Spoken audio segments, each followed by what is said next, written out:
ফেব্রুয়ারি থেকে শুরু হওয়া মার্কিন ইসরায়েলি হামলার জবাবে পাল্টা আঘাত হেনেছে ইরান। নিউ ইয়র্ক টাইমসের সাম্প্রতিক বিশ্লেষণ বলছে, পশ্চিম এশিয়া জুড়ে ছড়িয়ে থাকা অন্তত 17টি মার্কিন সামরিক স্থাপনা এখন ধ্বংসস্তূপে পরিণত হয়েছে। স্যাটেলাইট ইমেজে ধরা পড়েছে ভয়াবহ ক্ষয়ক্ষতির চিত্র। পশ্চিম এশিয়ায় যুদ্ধের দামামা।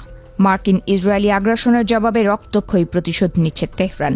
আকাশ থেকে বৃষ্টির মতো ঝরে পড়ছে ইরানি ড্রোন আর মিসাইল। ধুলোয় মিশে যাচ্ছে পেন্টাগনের দম্ভ। ইরানের প্রথম দফার আঘাতেই কেঁপে ওঠে মধ্যপ্রাচ্যে আমেরিকার বৃহত্তম ঘাঁটি হিসেবে পরিচিত আল উদেইদ বিমান ঘাঁটি। এছাড়া আলী আল সালেম, ক্যাম্প বোহরিং এবং প্রিন্স সুলতান বিমান ঘাঁটিতে ব্যাপক ধ্বংসযজ্ঞের খবর পাওয়া গেছে। স্যাটেলাইট ছবিতে দেখা যাচ্ছে আকাশচুম্বী দালান আর যোগাযোগ টাওয়ারগুলো মাটির সাথে মিশে গেছে। গত 1 মার্চের হামলায় কুয়েতের শুয়াইবা বন্দরে থাকা আবাসন স্থাপনায় একটি ড্রোন আঘাত হানলে ঘটনাস্থলেই 6 জন মার্কিন সেনা নিহত হন।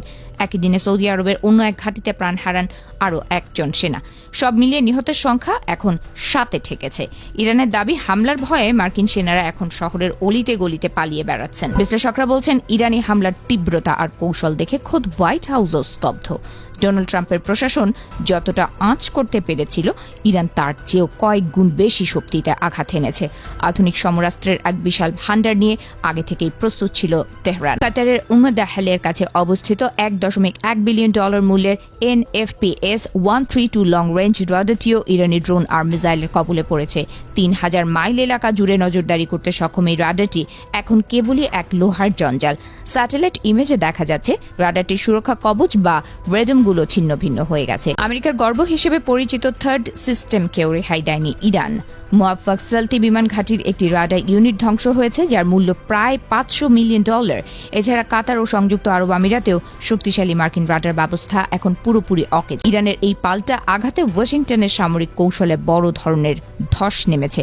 একদিকে হাহাকার, অন্যদিকে নতুন কোনো হামলার আশঙ্কা। পশ্চিম এশিয়ার মানচিত্র থেকে কি তবে মার্কিন আধিপত্যের পতন শুরু হলো, সেই প্রশ্নও। শুধু বাহরাইনে অবস্থিত মার্কিন নৌবাহিনীর 5ম নৌবহরের সদর দফতরে হামলায় ক্ষতি হয়েছে প্রায় $200 মিলিয়ন।